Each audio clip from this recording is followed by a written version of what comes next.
আসসালামু আলাইকুম ওরহমতুল্লাহি ওবারাকাতু। প্রিয় দর্শক, যারা একেবারেই কোরআন পড়তে পারেন না অথবা পড়তে পারেন কিন্তু শুদ্ধ হয় না, তাদের জন্য শুরু থেকে সহজ নিয়মে কোরআন শিক্ষা এই কোর্সের বর্তমান শিক্ষার্থী যারা আছেন আমল টিভি ইউটিউব চ্যানেলে, আপনাদের সকলকে ছোট্ট একটা পরীক্ষা আমি দিব। এই পরীক্ষাটি আপনারা ইনশাল্লাহ নিজে যদি করতে পারেন তাহলে আপনি নিজেই বুঝতে পারবেন আপনার পড়ার যোগ্যতাটা আপনি কতটুকু অর্জন করেছেন। দর্শক, আমরা এই এই পবিত্র কোরআন কারিম শিক্ষার জন্য আমাদের এই কোরআন শিক্ষা বইটির যে মাখরাজ আছে, মাখরাজ থেকে শুরু করে ধারাবাহিকভাবে আলহামদুলিল্লাহ আমরা আপনাদেরকে যেভাবে পড়াইতেছি, আশা করা যায় এভাবে যদি আপনি পড়তে পারেন 1 মাস, তাহলে ইনশাল্লাহ আপনার পড়ার কোনো ঘাটতি থাকবে না। আমরা একেবারেই শুরুতে এই বইটিতে চিত্র সহকারে মাখরাজ আনার চেষ্টা করেছি, যাতে প্রথমেই আপনার হরফের সঠিক উচ্চারণ চলে আসে। আমরা যে বাংলা ভাষায় কথা বলি, আমাদের যদি ভাষায় যদি অশুদ্ধ হয় তাহলে কিন্তু কথা কেউ বুঝবে না, আর যদি ভাষা যদি শুদ্ধ হয় তাহলে কিন্তু আমাদের ভাষা সবাই বুঝবে। ঠিক তেমন পবিত্র কোরআন কারিম শুদ্ধ হওয়ার জন্য মূল যেটা 1 নম্বরে যেটা রাখা হবে সেটা হলো মাখরাজ। আর এই মাখরাজগুলো কীভাবে উচ্চারণ করবেন, মৌখিক চিহ্ন, মৌখিক যে পিকচার আছে, পিকচার সহ দিয়ে দিয়েছি যাতে আপনারা বুঝতে পারেন। এখন কে কতটুকু অর্জন করলেন এটাই পরীক্ষা হবে। আমি সূরাতুল বাকারার শেষ 2 আয়াত দিয়ে আপনাদেরকে পরীক্ষাটা করব। তো এখানে প্রথমত হলো মাখরাজ, তারপরে আছে আপনার হরকত, তারপর তানভিন, তারপর হলো তাসদিদ, তারপরে কলকলা। এইভাবে ধারাবাহিকভাবে আমাদের এই বইটি সম্পূর্ণ করা হয়েছে আলহামদুলিল্লাহ। তো বইটির একেবারে শেষ পৃষ্ঠায় যদি আসেন তাহলে দেখতে পাবেন সূরাতুল বাকারার শেষ 3 আয়াত, এই যে লিল্লাহি, এখান থেকে 3 আয়াত। তো আপনারা শেষের যে 2 আয়াত আছে এই 2 আয়াত থেকে পরীক্ষাটি করবেন বা পরীক্ষাটি আপনারা দিবেন। শেষের যে 2 আয়াত, আমি 2 আয়াতের ভিতরে 1 আয়াত পাঠ করি।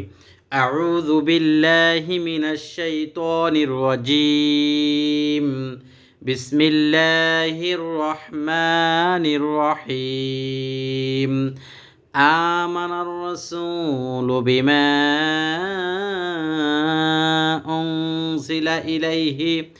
উনজিলা ইলাইহি মির রাব্বিহি ওয়াল মুমিনুন। এই দেখেন পরীক্ষাটা কিভাবে করবেন। শেষের যে 2 আয়াত আছে, 2 আয়াতের আগে প্রথম আয়াতের পরীক্ষাটা করবেন।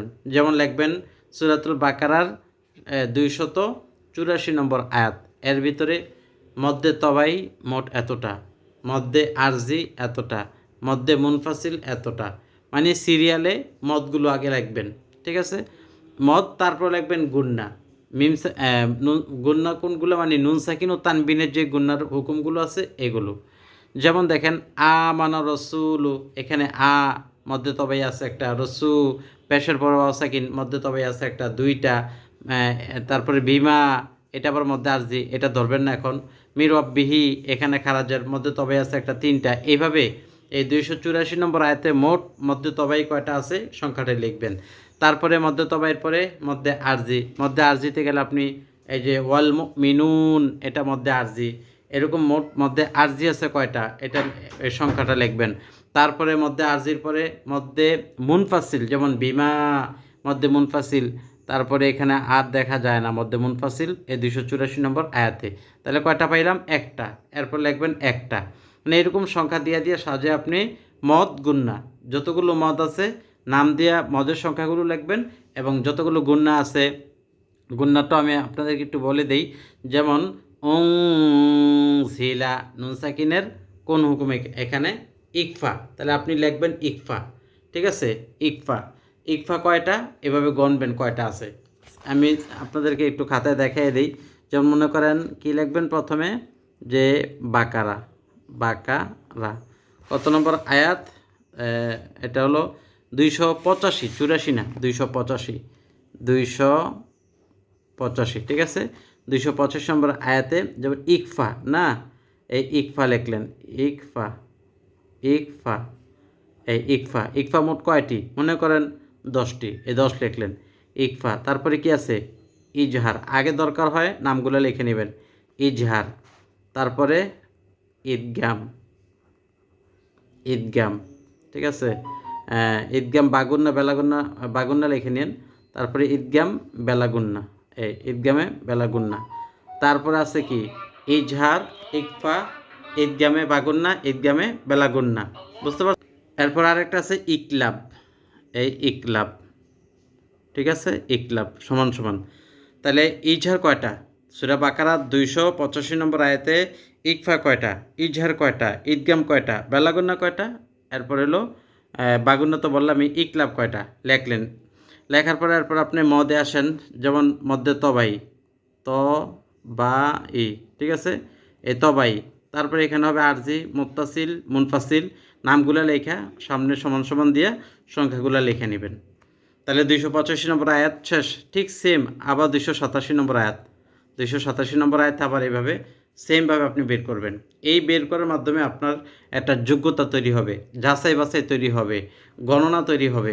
তারপর আপনার মাথায় কি কি পড়া আছে সবগুলো ছুটোছুটি করবে, মানে আপনার অজানা বিষয়গুলো সব জানার ভিতরে চলে আসবে। মদ গুন্নাই হলো মেন, মানে পড়ার ভিতরে। কথা বুঝতে পারছেন? অন্যান্যগুলো সহজ, যেমন কলকলা, তারপরে ওয়াকফ, যেগুলো আছে আর কি মদগুন্না ছাড়া, এর বাহিরে সবগুলোই সহজ, মদগুন্নাটাই একটু একটু কঠিন আর কি। তো এটা যদি আপনার সহজ হয় তাহলে পুরাপুরি ক্লিয়ার।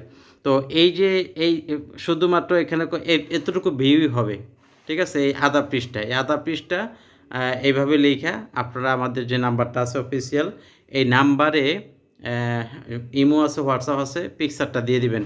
অবশ্য সবার সাথেই আমার মনে হয় যুক্ত আছে, 2-1 ছাড়া। যারা যুক্ত নাই আপনার এই নাম্বারটা সেভ করে নেবেন, 018415560। এটা আমি এমনিতেই আপনাদের এই খাতাটা ইনশাল্লাহ দেখিয়ে দিব। আপনার এই পিকচারটা পাঠালে পিকচারটা দেখা সব কিছু ঠিক আছে কি না আলহামদুলিল্লাহ আমি বলে দিব যে হ্যাঁ না আপনার গণনা ঠিক আছে। এতে করে কি হলো, আপনার সত্যতা আমি যাচাই করে দিলাম, এবং আপনি পড়াটা কতটুকু পারলেন বা আপনার কি পরিমাণ ভুল হয়েছে, কথা বুঝতে পারছেন? ভুলটা আমি বলে দিলাম যে আপনি হ্যাঁ 100 থেকে 90% ভালো পারছেন, 10% ভুল হয়েছে, হ্যাঁ আপনার 30% ভুল হয়েছে। তাহলে ওই পার্সেন্টটা বুঝে আপনি বুঝতে পারবেন যে আমার তারও 30% ঘাটতি আছে। 100 থেকে আমার কাছে 70 আছে, আরও 30 পুরাইতে হবে, তার মানে আরও মেহনত করতে হবে। 100 থেকে 90 হয়ে গেছে, আর মাত্র 10 আছে। এই জিনিসটা আপনি বুঝতে পারলেন। এটা সংক্ষিপ্ত একটা পরীক্ষা, এবং এই পরীক্ষার মাধ্যমে অনেকেরই অনেক জ্ঞান ইনশাল্লাহ হাসিল হবে। তো ইনশাল্লাহ আপনারা এতটুকু পরীক্ষা দিবেন, একটু সময় করে। ভালো থাকবেন। আসসালামু আলাইকুম ওয়া রাহমাতুল্লাহি ওয়া বারাকাতুহু।